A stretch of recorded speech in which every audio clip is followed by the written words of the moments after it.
So excited on Listen Up today because I've got my good friend Bret Johnson. And if you're watching on video and you're wondering why the pink background, it's because he's using his wife's podcast studio. But you look good in pink, Bret. Thank But you. I'm so excited to have you on today because I have so many questions about finances, and especially with the amount of people I attract in midlife, middle age. I know people hate that word, but it's true unless we're living past 100. Um, a lot of people wake up with this, oh my gosh, what did I do? I'm halfway through my life. I'm in my 50s. I'm in my late 40s. And I didn't create this nest egg I always thought I would. So they've got questions now about catch up, about what should I have done? What didn't I do? How do I fix this? Can I fix this? So following your content has been so entertaining. I've loved watching your journey on money and all the tips and information you share. So I thought it would be great to interview you today. So thanks for being here. Well, thanks for having me. Yeah, it's been fun. I actually have always done it for our business, but probably in the last, since Brock went to college, my son, and he's now graduated, so he's 25. So let's say for the last 7 years, 8 years, I've had this role where I've played with young people, and then also what you're describing as that middle-aged person who's just oh shit. They woke up one day and they're like, I haven't saved for anything, and I want to retire at some point. Yeah. And I want to have something that's worthy of not having to work for the rest of my life. Totally. And I was watching on social media, you and Shalene, they just went on this fabulous trip around Europe. They just literally left for a month and traveled around Europe. And I saw people commenting how are you doing that? And how can you afford to just do that? And it's so interesting how people just assume, oh, they just have money. They're just successful, when I know you actually had a whole journey towards this. You haven't always been in that spot. So can you talk us a little bit through that first? Because that's the first thing I sort of want to knock away, is when people assume that you just did it right all along. Yeah. So early 2000s, we're $470,000 in debt. And people are like, how do you get that much in debt? Well, I had an addiction to gambling, which I've talked about, publicly. And it just happened. We were basically also not doing the right things in business. So you compound gambling and not doing the right things in business, and just creating things and not looking at the bottom line. And all of a sudden you wake up one day and you're like, how did we get here? And so I kind of took it, most people that have a gambling addiction, their spouse is like, okay, you're never touching money again. But I was able, through therapy and all that kind of good stuff, and kind of fast forward to kind of just re-energize my focus of gambling and that kind of an addiction to more of a healthy addiction, to really understand money and compounding it over time and letting it work for yourself. I mean, letting your money work for you rather than you always just working for money. And that's when we just started, probably around 2008, 2009, really starting to create systems and multiple streams of income. So we weren't always working all the time. We could take a break and watch our kids. I mean, because you've been friends with Shalene and I for so long, you probably don't know anybody in our space that doesn't network as least as often as we do. We don't network. We haven't created a bunch of different we've created 3 or 4 different types of courses, and that's what we sell. And we've just kind of and we don't sprint. You never see us sprinting. We're just always the one that's just kind of going along, just moving along, just chugging along. But what we've done is we've created those systems, and then when we are fortunate enough to do well, we're investing that money all the time. Yeah, you're so powerful with that. I have some questions that I want to just take back a little bit. Sure. When you first recognized, or you knew, but when you owned that you had the gambling problem, and you really started to look at the debt and what was going on, how did you shift yourself from, oh crap, what did I do? And this sucks. And my wife's mad and all these things, because we can create a heavy story in our brains around that, to I'm going to become empowered and figure this out. Walk us through that a little bit, because there's some people that are stuck where you were, they're in that, oh shit, what have I done moment. I've always been, as a former athlete, I've always figured out okay, there's always a plan to get to where you need to go. Whether it's in fitness, and I I know you and my wife have been into fitness for a long time, and you have a lot of fitness followers. And I think the mindset between fitness and health and food is very similar to money. I don't think they're very different. I think they're the same person. Okay. Talk to us about that. Cause I know a lot of broke fitness people. I just think that people that are always looking for like the next diet, or they're going to lose weight, or the people that, they lose 5, but then they gain 10, like they self-sabotage. I think it's the same way with money. Wow. Like they get a little bit of money and they just don't know what to do with it. And just like if they have a little success with like a diet, they get scared and maybe they go too far, or they're always thinking that there's and same thing with money and the same thing with diet. What's the number one thing? Everybody thinks that there's like a diet pill, or that everybody thinks that there's just one magic formula for everybody. And if you just do this magic formula, you're going to lose weight, be successful, and look like the person that you're trying to like emulate, right? And it's the same thing with money. Everybody thinks like, oh, it takes so much money to make money. That's not true. Just like in fitness and anything else, it just takes time and a plan. Okay. So it takes time and a plan. Is it ever too late to start doing this? No. When you say time and a plan? No, because I mean, is it too late if you're 70 years old and you've never done this before, and the life expectancy is 75? Yeah, you're probably not going to like retire with a bunch of money, or you're not going to be able to do it. But if you are in your 40s, early 50s, even late 50s, it's not too late to start. Okay. I mean, you just have to start. Okay. So the questions I'm going to ask now are really truly for the person who's listening. I'm not talking to somebody who's just completely broke and devastated, and this is the person that they actually have a career. They actually have incoming. They have a business. They have something. They just haven't created that freedom yet. They haven't created that nest egg, that security. So I want to talk about that. Like, what steps, where should they start? What's the first step? I have a percentage. And that's how we did it. So my percentage is 5 to 15% of our income went to our investments. Okay. So you just have to set it. It's just like anything else. It's just like, like I'm going to do this. I'm going to go for an extra walk a day or something like that. I'm going to walk an hour a day. I'm going to do 15,000 steps, whatever it might be.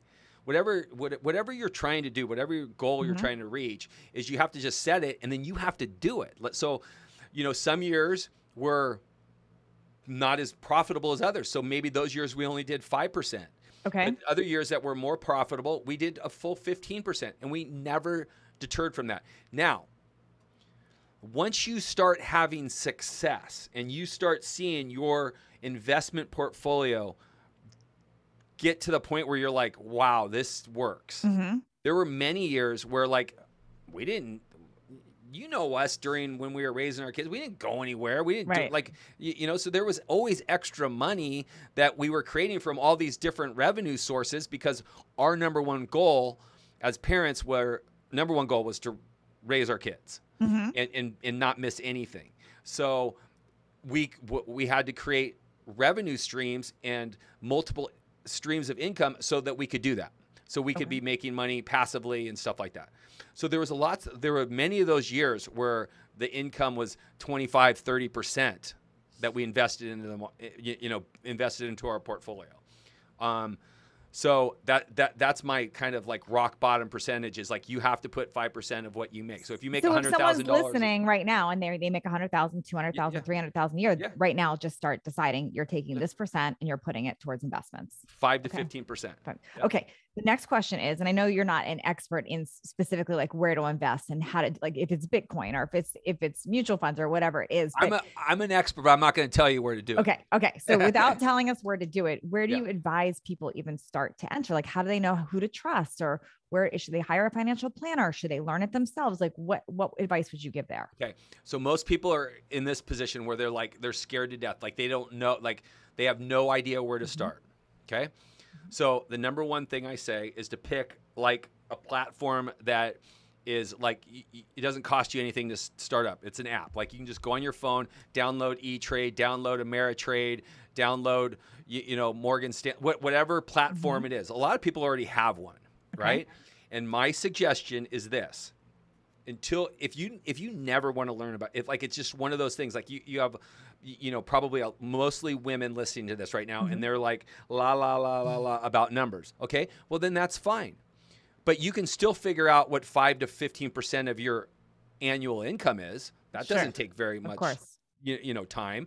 And what you do is you just stick that money, and this is very simple, but it works. And I just, to feel empowered, let your listeners go Google this information, because everything's at Google, right? And you put it into the S&P 500 index fund. What does that mean? Okay. Well, there's the S&P index fund is it's 500 stocks. It's 500 stocks.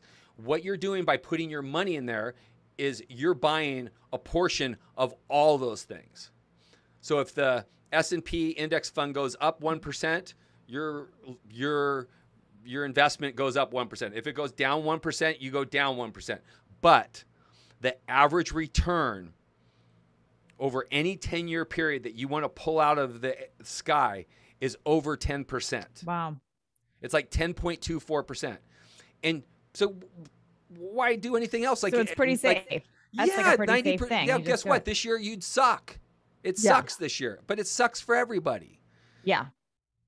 But so at the very minimum, you don't want to learn anything. This is a great place to start. Great vehicle. So, so what about when people hear things like, or they've experienced, we've definitely experienced it this year, where there's a huge tank in investments. So that tends to scare people. What would you say to them? That's a mindset thing. Okay. Talk to us about that. Okay. People get scared. Okay. So if let's say, for instance, at the beginning of the year, I had that, and I also, just to kind of reiterate about the 5 to 15%, I don't necessarily mean that you have to put it all in at once, like on January 1st, put in 15% or something. I would literally allocate it throughout the year. So you would set up a certain time to just put it in every single month. Maybe the way like somebody tithes, where they automatically take a percentage out. Okay. Yeah, just like make it a house payment. It's a house payment, Yes. Just so it sets it and it goes right into there, because you can never time the market. You can never, like these experts that come on here, they don't know anything more than you and I know.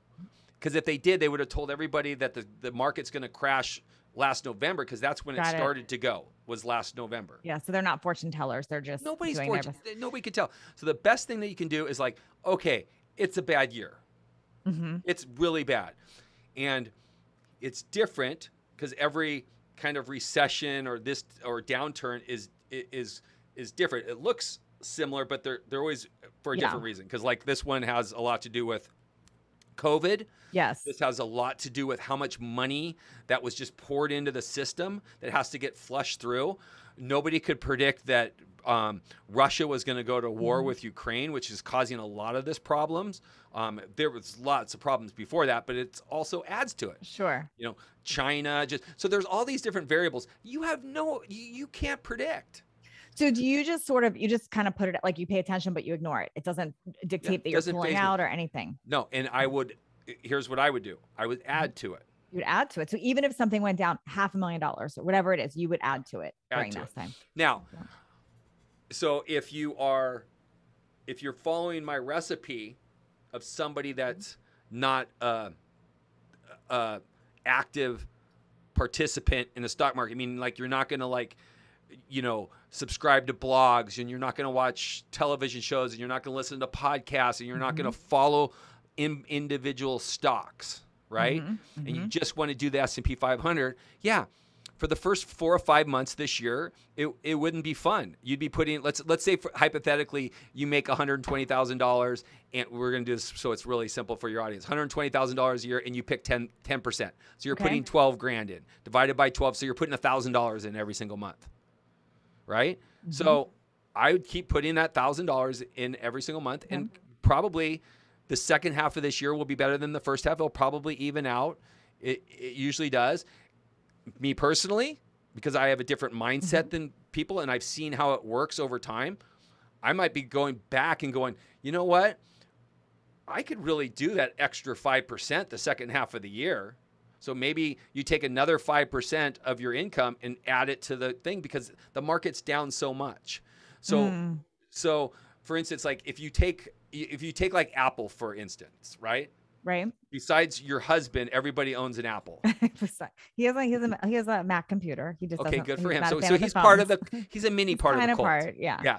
So let's say, for instance, at the beginning of the year, you bought Apple at $150 Mm-hmm. and you bought 10 shares. Okay. And you're like, Apple's not going anywhere.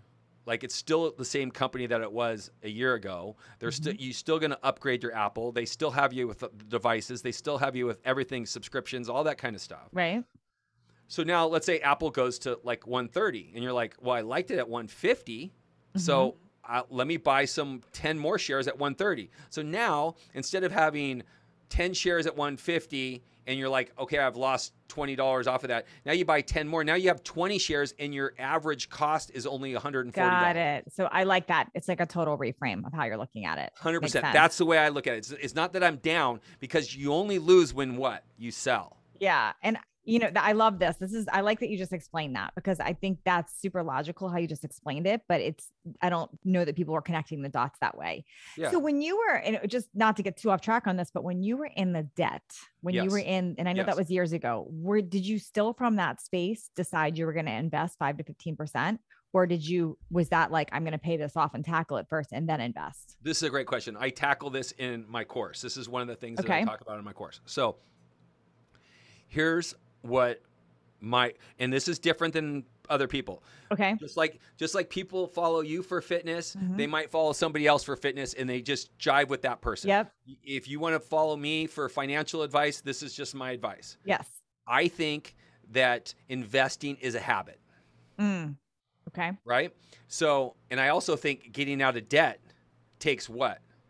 A habit, a new habit. Habit and discipline. Yes. Right? You have to be disciplined. Like, you literally are like, I've set aside this amount of money, and I really like to go to Starbucks, but this is just not in the cards right now, or whatever other vice you might have. For sure. And so, but here's the deal. I think that getting out of debt is important, and I think it should be your priority when you have debt. But I also think you should start positioning a little bit of money into investing. Okay. Because what happens is when you're done with the debt and you've paid off the debt, now you've already created the habit of investing, and more times than not, you're going to look at that, you're going to be like, oh my God, look at it's already growing. Now imagine if I just take the money that I was paying off the debt and add it to that. That's what happened to us. Okay. Got it. Okay. When you talk about investing now, are you doing traditional stock market, or do you also look at like Bitcoin and stuff like that? And do you recommend that people dabble with that? I don't understand it. Bitcoin. I have, this is my philosophy on Bitcoin. If I woke up tomorrow and on CNBC, they had a person on there, they're like, haha, we fooled you. Bitcoin was a big joke. You lost your money if you're in Bitcoin. I wouldn't even sweat it. That's how much money I have in Bitcoin. Okay. So it's a very minor deal. Obviously we have retirement. Okay. Individual stocks. Yep. A couple different like stock portfolio type things that I'm in, like with private equity type things. Real estate. Okay, I was going to ask you about that next, so we'll go to that next. So real estate is a major part of our net worth. Okay. So, but Bitcoin to you, so you're not against it, you just don't really understand it, so you don't really dabble with that, so many other things like, hey, I'm in a different position. If I'm my son at 25, I'm like, hey, if you think it's gonna work, get involved with it. You have a lot. You have many years to like see the thing go up and down, and maybe it works and stuff like that. I have enough in there that if it went to zero, I wouldn't worry about it. But if it took off, I'd be like, oh sweet, look, we just paid for a couple of trips, great trips. Okay, so it's not. It's okay. So, and I would imagine you would give that advice to somebody like kind of don't do it's because that's almost like gambling a little bit. Like I think it is, and there's some other forms of like. I'm getting very technical right now, but people that are listening to this that might be a little bit more sophisticated with the stock market and stuff like that. There's a thing called like options and puts and all that calls and all that kind of stuff. It's almost like you're predicting where the stock's going to go on maybe a day basis, a week, a month, 6 months. I don't even play with that. I don't even want to learn that, because it just, when I start hearing people talk about it, it starts drumming up like, this is like this. So is, you're not me, a trader, really. You're an investor. no, That's I'm different. an investor. I'm not. I'm not. Got it. I'm not looking at. If I put money in the stock market because I think a company is good and it goes up 10%, I'm not looking to like just cash out. Got it. Okay. Before I ask you about the real estate thing, I do have a kind of a mindset question here. Do you feel, so when somebody says to me that they are in major debt, or that they don't have cash flow, my mind always goes to, how can you create more cash flow versus focusing on the debt? And I know that's like a challenging conversation for people, but I'm curious if that's where your mind goes to, or if you, because debt's obviously important to pay off, but I'm always thinking, how can I create more versus what's the lack? Well, I mean, you hit the nail on the head. I mean, that's what Shalene and I teach. That's what, our main courses, that's what our main thing is. We teach entrepreneurs. We teach people that aren't entrepreneurs, like how to take a skill set, how to do anything and create additional cash flow and additional revenue sources. Because in this day and age, if you're all your eggs are in one basket, it's just like having all your money on one stock. That's not very smart. Yeah. So like that you wake up one morning and you're fired, you got no job. You wake up one morning and that stock goes to zero, you got no more money. So it's like, I'm a big preacher of like, you want multiple streams of income. I hammer it with my kids. I hammer it with their friends, and just get as many of those as you can, and focus on one at a time and build it to where you feel like, oh, this is running itself. I don't have to spend too much time, and then maybe go dabble in something else, or start something else, and then it's amazing how fast it can go in each direction. Okay. That you can lose a bunch of money, yes, get in debt really fast, and it's amazing how fast you can turn it around. Yes. By concentration and a plan. Yes, and I get that because I've lost it all twice in my life and built it back and more. So each time. So, but I always focus on how can I create versus what's broken, what's wrong. Yeah. That's the scary part though, Natalie, right? That's probably the one mindset thing that people that haven't, they have to get over that fear of like putting themselves out there and creating something. And, and we always talk about how, I put together this like plan, like how to save $1,000 in a month. And it's like 30 things that you can do. Okay. And it's amazing how many people are like, oh my gosh, I did the first 5 and I've already saved $700. Wow. So it's stuff like that where it's just, if you just think about it, like there's money sitting there and you just have to think, I mean, there's so much money just like sitting in your house and stupid stuff. Yeah. Like how much stuff we collect and just. Yeah. And if you have kids, they know where to go sell that stuff and they can get rid of it. And it's crazy. I mean, there's ways to, there's ways to do it. There's ways to start. And it's always funny how like the first time, whether you create something and sell it or you start something new, whether you might have, I'm sure you probably have a lot of network marketers or something like that. Once they start and they start seeing like they're doing well, and that's a revenue source. I mean, you could be working as your day job or 9-to-5 job and start a side hustle as a a network marketer or an Etsy rat or just whatever it might be. And then once you start seeing revenue like that, it's extra. You can start paying off debt or creating more investment opportunities for yourself. One thing I learned from you years ago, you probably don't even remember that you said this to me, or maybe you still say it, but Bret said to me, this is probably 10 years ago, but you said to me, scared money doesn't make money. I have it tattooed on my arm. Oh, you do? I didn't know that. But that really resonated with me because it's true. Because when people go to scarcity, they're not in a place to create and make money. Yeah. And the other thing, I don't remember if you or Shalene or it was a combination said it to me, but it really stuck. Most people concentrate on how they can, like, I've got to go make money. I've got to go make money, which that's a good mindset that you want to create and make money. But you said, focus on the problem you can solve for people versus that you're just going to make money. Because if you can solve problems for people, that's going to inevitably create income. Yeah, that's how we create everything. Like if you if you can solve problems for people, for the masses, you always have an abundance. So good. That's the key. Like if you, especially if you do something, and that's where everybody always says, like, I don't do anything that's different than anybody else. Yeah, you do. Your friends, like everybody listening here, like is an expert at something. Like Shalene always says, if you have a teenage daughter and she got through like high school and she's not pregnant or on drugs, I mean, you have a like the people want to know like how'd you do it? How'd like you how'd do you that? get through, Yeah. how'd you get through? I mean, there's so many. That's so funny. There's so many people out there, and everybody's like, oh, there's already too many. You know how many people do fitness? Yeah. And they're still creating it, and they still find their niche. They still find their their group of people, and it's so there's abundance out there, and people just have like the blinders on, and it's the same thing with investing. People, and the other thing that drives me crazy is people are like, I only have $500. I'm like, start. Just you said 5 to 15% or whatever. Just you start. have. I don't care what you have. Something. Like, just start. It's like it doesn't matter. Okay, so it's over time. Let's talk about real estate, and I'm going to put myself out here on this one because I screwed up big time on this one. So in 2000, I had owned 4 homes, and in 2007, I lost my home. And the reason I lost it was I bought it, paid, did the normal mortgage, put 20% down, did all the things. And then just like a lot of people were doing in 2007, your equity was going up. I was pulling it out. I was pulling it out dumbly to pay for a business at the time. I was married, ex-husband, all the things. Anyways, got backwards on it, went through a divorce, and the housing market collapsed. And I was faced with, I couldn't pay my mortgage because a house that I bought had tanked.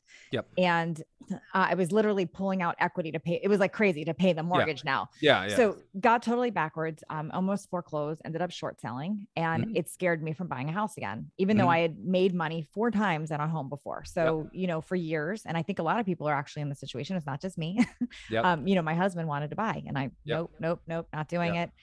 Finally realized a few years ago, okay, actually we should buy. And now it's kind of like too late, or it feels too late. So I want to talk to you about real estate and what thoughts around that. Okay. And what people can do, how you can fix that now. Okay.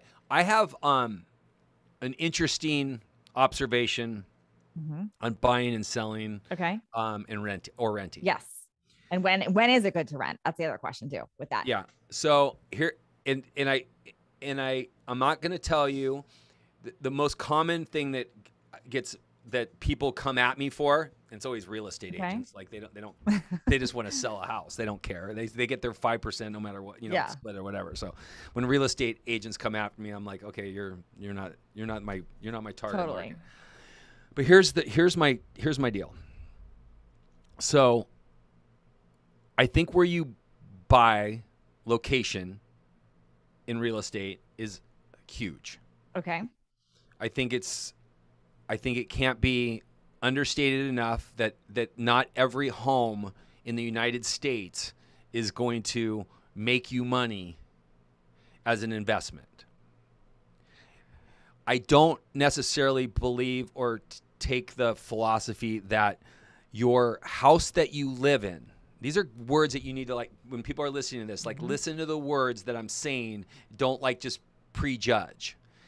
The house that you live in, the roof you sleep under, not your investment. I'm talking about your primary residence. That home is not necessarily an investment.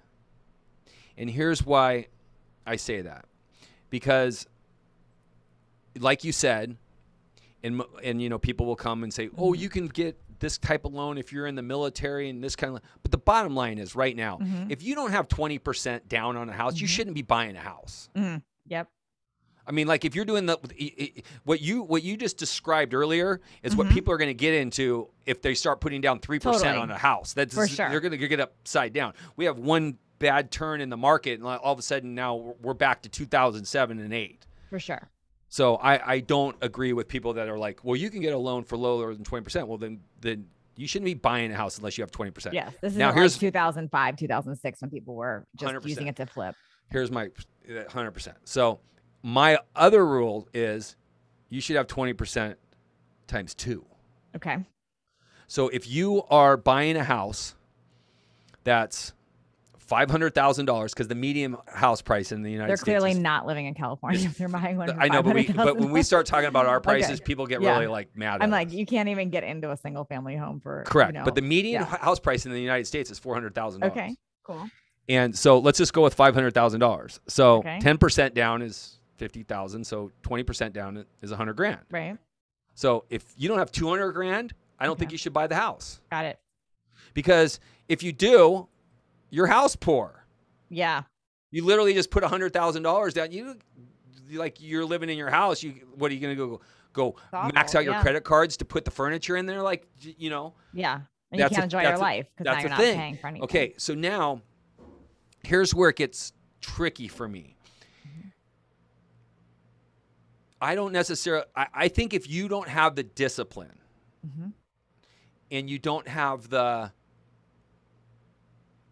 discipline's the right word. If you don't have the discipline to invest in the market, then you should buy a house and take your chances of it appreciation and good luck to you, because when people say they lived in their house for 20 years and it doubled, okay, well, subtract all the mortgage payments, that interest, subtract the down payment, subtract all the property taxes for 20 years, and also subtract every single improvement, because you ain't living in a house for 20 years and not putting in a pool or putting in a new kitchen or putting in a new master bedroom. So all that money has to be deducted from your net at the end from what you're going to make. Plus, that's it. That's basically it. So if you don't have the discipline to invest, so here's the alternative. What you're like, okay, what could you do as the alternative? You could rent. And if you took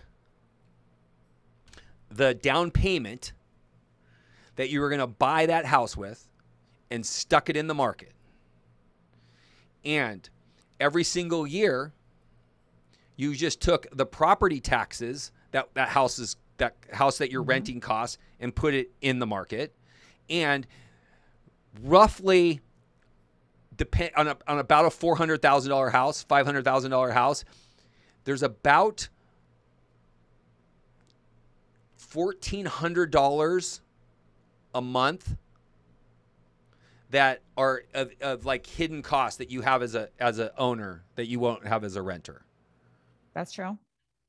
So if you were disciplined enough and you don't go buy a Rolex watch or a Ferrari or a Porsche or an expensive trip, whatever, if it's extra, you can. But if you just took that money and you put it into the market for 20 years and saw what it did, and then you sold your house. So if I'm hearing you correct, if you didn't have what you have right now, it's like you're starting over right now. You just have income coming. You didn't do all this. You actually, if I hear this correctly, you probably wouldn't buy a house right now because of time. You would take the cash that's coming in and you would invest it and you would rent right now. Yes. That's what you would do. My 25-year-old son is doing the exact same thing. And you would buy more stock right now because it's down right now. Yes. Makes and sense. then wait for the market the housing market's crazy right now, and wait for the housing market to slow down. I advised my son to do that, and he did the math, and it's so funny listening to you because as you say it, it's like such an obvious, like, why doesn't everyone do this? But it's like we fight that's not what we're supposed to do. Because the American public has been told that the American dream is to own a house. Interesting. Okay. Well, you made me feel better about renting right now. But who started that saying? Who started? When did that start? To own a home, the American dream. It's the American dream. Yeah, I don't know. What sales pitch? What marketing? What was the what group was the marketing behind on that? Banks. Ah, okay. So the bank started that in 1950. The American dream is to own a house, because when you don't own the house, the bank owns the house. Okay. So good, Bret. It's so obvious what you just said. I just put it in bold because it's so important. But see, here's the deal. Everybody will come for me and go, you're not, you know, they'll give me the one hypothetical. Just like you said, California real estate is amazing, right? First home that I lived in California, Shalene and I lived in it for 5 years. We made money. A little bit. Enough to put it over to the next house. The next house lost money. When we sold it, if you added up all the things that I just said, we lost money. But I wasn't at that point, you know, I was not, we weren't, you know, I was, that was in the, you know, it was just like, we have a house, you know, sure. and back then I was under the assumption, like, American dream, own a house, you know? Yeah. And we had success in our first one. Got it. but we did buy a repo in a neighborhood that was like, the day we bought it, we already had like $200,000 of equity in 1996. So it was so that one. So we lost money in the second house. Third house, lost our ass.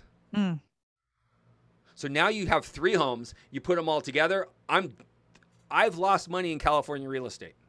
The reason why is you can't time it. It's just like anything else. Like, we weren't ready to sell it. Like, yeah, I could, if I would have stayed in the other house.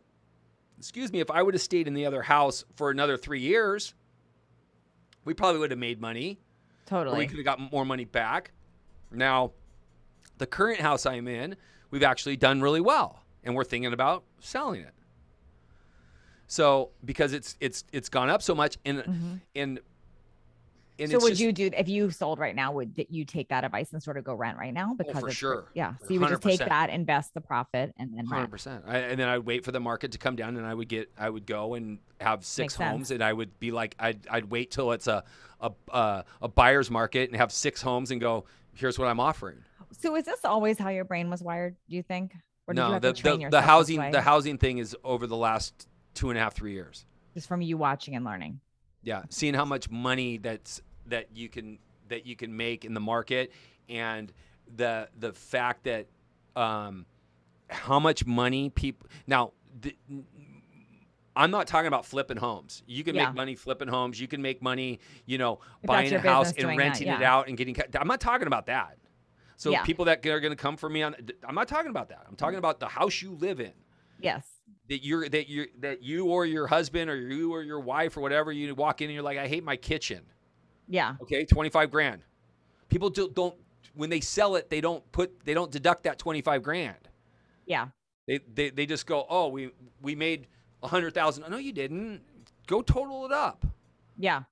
And you got to have a place to live. And, and I know rents are high right now, and so sometimes you might have to spend a little bit more time, but shit, go Airbnb for 3 or 4 weeks while you find another place. I mean, if you're willing to do that kind of stuff. Now, I understand you're a family of 27. I did get some people in the DMs. We got 6 kids. We can't rent. We can't move people around, blah, blah, blah. I'm like, I'm not saying this is for everybody. I'm just saying if there's a like if apples to apples, like, you're just starting out or whatever. I told my son, I was like, you're crazy to buy right now. Crazy. Yeah. He was like, and they wanted to buy. Yeah. I get that. He wanted to buy. I mean, he had enough money. He had 20% times 2. And they were looking at places to buy. And I was like, okay, what's the property tax on that? Mm-hmm. What's that? What's this? What's that? You're going to get that. And I'm like, just wait. I don't know where you want to live. Make more investing right now and then do that later. Yeah. And I mean, my scenario is California. And if I'm losing money over 27 years in California real estate, just the home I live in, because you can't time it. Yeah. You can't time it. So good. Okay. So we talked about investing. We talked about real estate. Is there anything else that that is critical for someone to pay attention to right now? I mean, I'm a big, I think that people that use debit cards are missing out. I think that you should definitely figure out how to get a cashback credit card that works for you. Speak into that. So cashback versus points or rewards. Yeah, because you know what? I had somebody tell me you can always buy. You can always buy where the points are going to go, right? You can buy your flights, and what happens is with those like points and stuff like that. Like right now, the airlines are charging you so much for those points. You're not getting much. You're not getting much bang for your dollar because they lost so much more money during COVID that they're restricting those points. Like they're not giving as many tickets and stuff like that. So I'd rather just give me the cash and let me decide what I'm you figure it out. Yeah, let me decide what. So you're not a fan of like an American Express Platinum card or something where you I do. We have 2. We have one for one business and one for the other business. And one of them just happens to be American Express Centurion. And we've had it forever. And it is points. So we just, when we were in, people that like tell me like, oh, debit cards are the best. I was like, okay, well, I just spent a month in Europe and 2 of the hotels were completely paid by points. Wow. So You know, so, and then the other one is a cashback card, and there's so many cashback cards, and in my course, I list like 5 or 6 of them that are good and like why they're good. But it's very those, and I know most people probably on here that have looked into it. They're very temperamental to like what your spending habits are. So I kind of don't advise like, because I don't know what like you do. You know, are you the type of person that spends it mostly on like, you know, there's a lot of them like food and entertainment. They have like double points, and then like travel, they have you know, so it's like gets confusing. So I've never personally been a fan of debit cards. And my reasoning was, if you're responsible and you can pay your credit card in full every month, why not take the free money while you can, like, versus just taking it out? You're like smart. And I do personally like, I'm going to look into cashback. I don't do that, but I like for me, I like using American Express Platinum because there's the perks that go with it, or there upgrades at hotels or whatever it is. So it's 100%. I've paid for more than my share of first class flights using those points. So it just, so to me, it's made sense. You know, the cashback is tax free. I did not know that. Yeah. It's tax free. It's considered a cash rebate. So it's a tax free thing. So now I'm going to look into that. And that, the other reason why you want to use you want to use a credit card versus a debit card. Have you ever had a fraud charge on your credit card versus a fraud charge on your debit card? Yeah, it's way your credit card. It's like it's instantaneous, like no questions asked. Your bank, it's like an act of Congress. Yes. So there's way more protection with the credit card. Now, some people go, well, that's what I get in trouble with the credit card. Well, guess what you can do now with this magical thing called with a digital phone. It has an app. You can literally go in every single day and just transfer your debit money into your credit card every day. So there's a zero balance at the end of every day. Yeah, that's great. So there's no more excuse. Yeah. I think it just takes a little self-discipline. So with that. Yeah, it takes a little self-discipline, but I mean, it's awesome. Like literally, can I tell you a fun story about cashback? Yeah. I'm not gonna name names. Okay. But my friend is in the ticket business. So he had a horrible time during COVID because nobody was going to concerts. So he has to prepay for all of his tickets that he gets for all the concerts and all the sporting events that he does.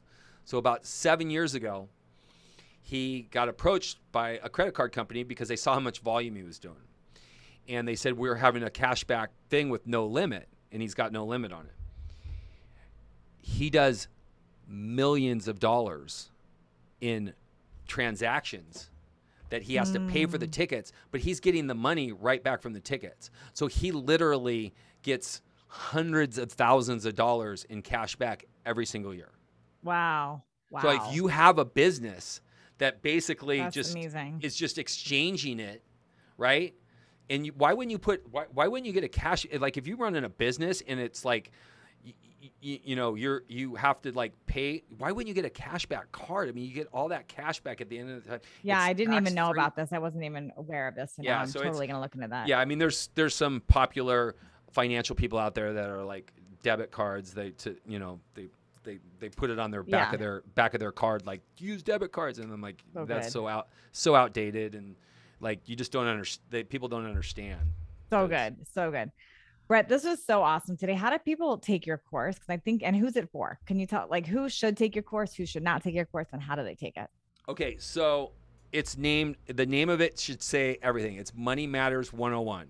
Okay. It's if you are already like have a financial advisor, you already like, you know, got tens of thousands, maybe $100,000 in the market, you kind of understand it, you're into that kind of stuff. It's not for you. Got right? It. It's going to go, you're going to like breeze through it and you're going to be like, well, that was a waste of time. It's awesome for, it's a binge. Listen, it's 16 lessons. I have numerous people DMing me on Monday saying, I listened to it all weekend. I just did a couple walks. And the other great thing is they're listening to with their kids. That's so good. So they're learning like teenagers. Early. Like that's what, I mean, they don't teach this stuff in school. No. The stuff that I teach is very basic, but it's like those fundamental things. Like it's going to talk to you about debit cards and credit cards. It's going to talk to you about debt, and how to get out of debt, and strategies, and how to 5 to 15%. And then once you get to that, like how to, like where to start investing, like where to find those the S&P 500 and like all that kind of stuff. So it kind of like walks you through the stages. There is some mindset in there because I know who I'm talking to. I'm talking to the person that's just like, is not for into sure. It. So I'm going to say, if you're listening to this and these were a lot of light bulb moments for you, if you were like, okay, I never thought of that, or I didn't, then I would say also do it, because I think there's people, I mean, I'll say even myself, Brett, I mean, I definitely have money in the stock market. I definitely have an investor, but like, I want to learn some of this stuff too. Yeah. So I think if these were aha moments, go get it. Your program. Yeah. And there's some things in there, like where you can go find some money, like right now, like what people are doing. Who doesn't want that? That's amazing. People that are stupid. And I give some tips for entrepreneurs too, because I didn't create the course just for like business owners, entrepreneurs, but I do have some things in there for them that I basically say, if you're an entrepreneur, this is what you should do. Okay. So yeah, it's fun. It's an easy listen to. People are like, I get it's very rewarding getting DMs of people saying like, it was so helpful. It just helped me with my mindset. It gave me direction. It gave me the ability to like create a plan, and I'm listening to with my son or my daughter, and they've already started. Like I already have people that their kids already doing the S&P 500, and they're just putting in money just to learn, because you learn that way. Yeah. Where do they go get it? What's the link for it? Chalene.com/money matters. Chalene.com/money matters. Yep. And Brett, one day we need a Brett.com. I know, but it was just so much easier just to keep everything there. William's his wife, if you don't know. Yeah, it's in Kajabi. It's super simple. There's another person said that there are some downloads that go with it, so you can fill stuff out and stuff like that. But they were like, oh my gosh, it's so awesome that it's all audio. So good. So that you can just like listen to it anywhere, driving, shower, getting working ready, out, whatever. They just like binge it, and so good. It's fun. Well, this is super helpful today. I probably have 20 million more questions after this, but I'm going to process this. It's so good. Thanks for doing this. So helpful. You can always text me, Natalie. I will, but then I'll have to do another podcast, but then I'll be like, I got to share this. It's so good. But thank you. This is so good. It's so helpful today. Thank you. Thanks for having me.